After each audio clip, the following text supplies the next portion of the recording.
Bonsoir à toutes et à tous, voici le sommaire. Journée mondiale de la préservation de la couche d'ozone. L'événement est célébré ce 16 septembre 2018. À l'occasion, des identificateurs de fluides frigorigènes ont été donnés aux acteurs du froid. Elles sont finies les vacances. Cette période de repos et de divertissement a permis aux enfants amateurs de football de s'adonner à des jeux sains.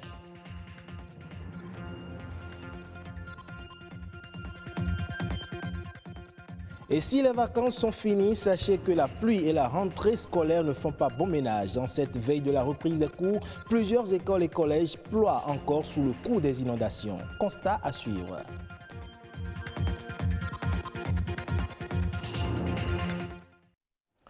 Gardons la tête froide, poursuivons nos efforts. C'est le thème de l'édition 2018 de la Journée mondiale de la préservation de la couche d'ozone. L'événement est célébré le 16 septembre de chaque année en souvenir de la signature du protocole de Montréal. À l'occasion de cette journée, le ministère du Cadre de vie a mis à la disposition des acteurs du froid des identificateurs de fluides frigorigènes. Reportage à suivre avec Bénédicte Kossou, Charlotte Bouvier et Amandine Agnamboussou.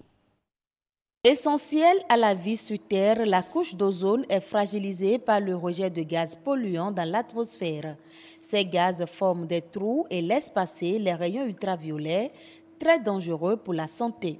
Nous avons des gaz que nous utilisons et ces gaz en circuit normal ne détruisent pas la couche d'ozone. Mais par les méfaits de nous, artisans et autres là, ils lâchent ces gaz-là dans l'atmosphère et qui s'en vont directement attaquer la couche d'ozone et qui le perforent. Lorsque ces gaz sont de mauvaise qualité, eh bien ces gaz vont directement éroder la couche d'ozone. Donc il faille maintenant censurer l'usage de ces gaz-là. Et pour y arriver, le Bénin décide de s'attaquer au problème des hydrofluorocarbones, indispensables à la production de froid et hautement polluants. Les frigoristes sont au centre des préoccupations et ils doivent surveiller et manipuler ces fluides. Il faille maintenant censurer l'usage de ces gaz-là, eh bien en faisant quoi? En mettant une organisation, le protocole de Montréal, le protocole de la préservation de la couche d'ozone, également l'amendement de Kigali relatif aux substances approvisionnant la couche d'ozone. Bref, toutes ces instances fêtières-là se sont mises en branle pour faire quoi? Eh bien, pour activer des fibres qui consistent à organiser des garde-fous.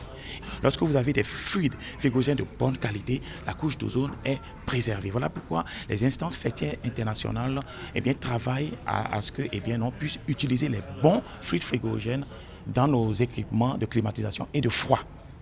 Des dispositions sont prises par le gouvernement pour lutter contre ces substances qui appauvrissent la couche d'ozone.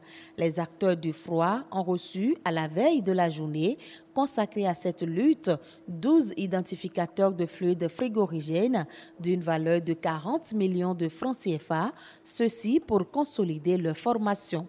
On nous donne un équipement de ce genre juste pour constater ce que nous achetons avant de les acheter. Ça nous permet d'analyser les fluides frigorigènes qu'on vient nous proposer. Parce qu'il y a des gens qui viennent, ah mon gaz est bon, tu prends, tu découvres après que ça ne vaut rien. Donc c'est pour éviter tout ça, là, cette catastrophe, qu'on nous distribue ces appareils-là.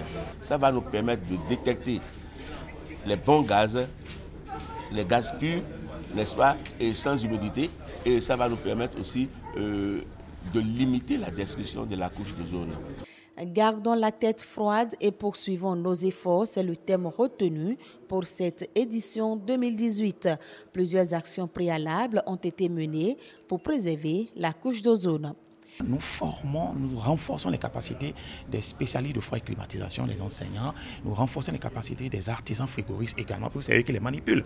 Donc nous renforçons leurs capacités pour leur enseigner le type de fluide frigorigène qu'il faut utiliser.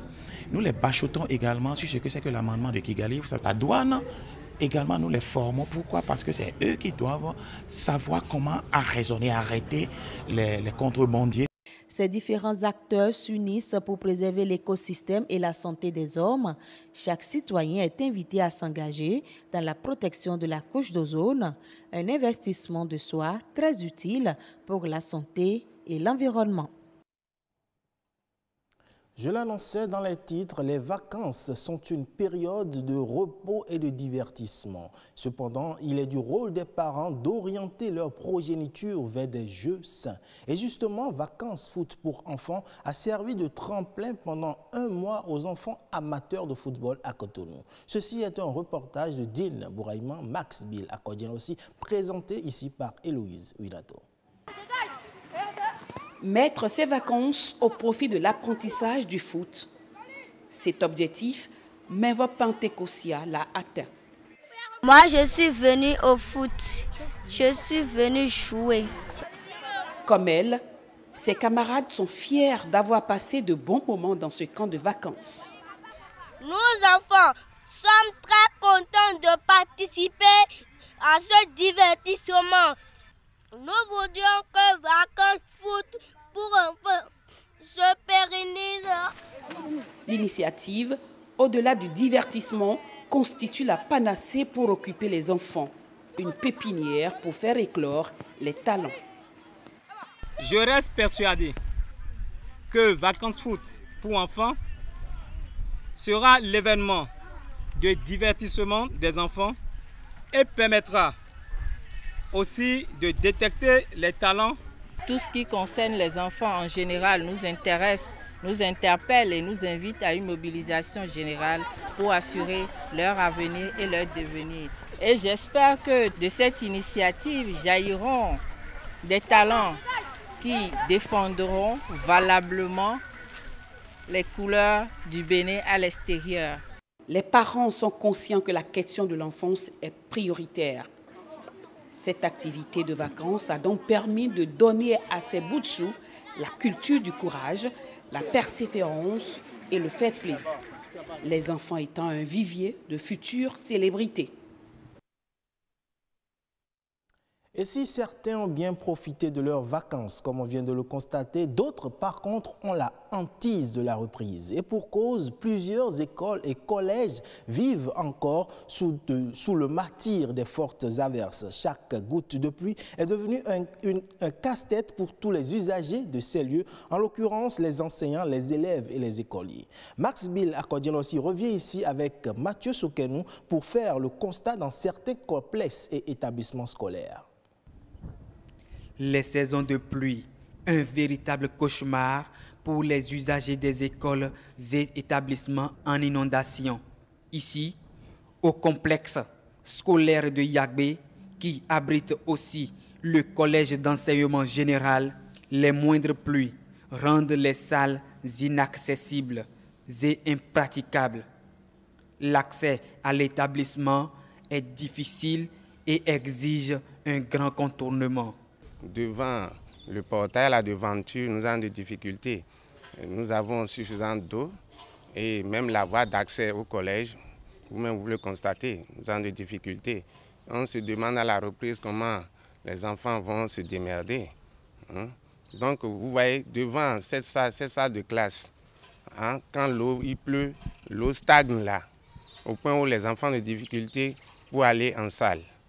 Le constat est le même au complexe scolaire de Dandi, où la voie d'accès et la cour de l'école sont sérieusement submergées. D'une école à une autre, c'est la même observation.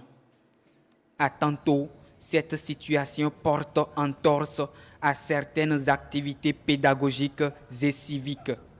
À chaque saison, nous n'arrivons pas à faire la cérémonie des couleurs à cause de l'inondation. L'autorité locale désemparée demande le secours des bonnes volontés. J'implore l'indulgence des autorités à divers niveaux à venir à nos secours. Sinon, les jours à venir, les enfants seront obligés de monter dans la rue. Nous n'allons pas souhaiter ça, puisque où ils vont faire les cours, surtout le groupe B. Les usagers sollicitent l'apport de toute la communauté pour remédier à cette situation qui perdure et qui paralyse d'un côté l'école béninoise. En information brève à présent, la société danoise Aldor Topsoe projette la construction d'une usine d'engrais agricoles dans la zone économique de Pointe-Noire pour un montant de 1410 milliards de francs CFA. Pour ce faire, un protocole d'accord a été signé entre le ministre de l'économie et le représentant local de la dite entreprise. La production de l'ammoniac nécessaire à la fabrication des engrais agricoles sera assurée par une société locale spécialisée dans la fourniture d'énergie électrique. Une fois installée, l'usine va à terme créer 5000 emplois directs pendant la phase de construction, 1000 emplois directs et 10 000 autres indirects lors de la phase d'exploitation. Le démarrage des chantiers proprement dit n'est pas attendu avant 2022 puisque les études de faisabilité vont durer 6 mois et la phase de construction nécessitera au moins 3 ans. Le Sénégal et les Pays-Bas vont procéder en fin de semaine à la signature de 2 conventions de financement de près de 14 milliards de francs CFA pour la dépollution de la baie d'Anne et l'électrification de structures de santé en Casamance. Le premier accord relatif à la dépollution de la baie d'Anne bénéficie d'un financement d'environ 13 milliards de francs CFA. Ce montant vient s'ajouter au financement de 20 milliards de francs CFA conclu avec l'Agence française de développement. Ce financement va permettre donc au Sénégal de prendre en charge la question de la dépollution et de la valorisation de la baie d'Anne au regard du niveau de pollution de la baie et de ses impacts négatifs.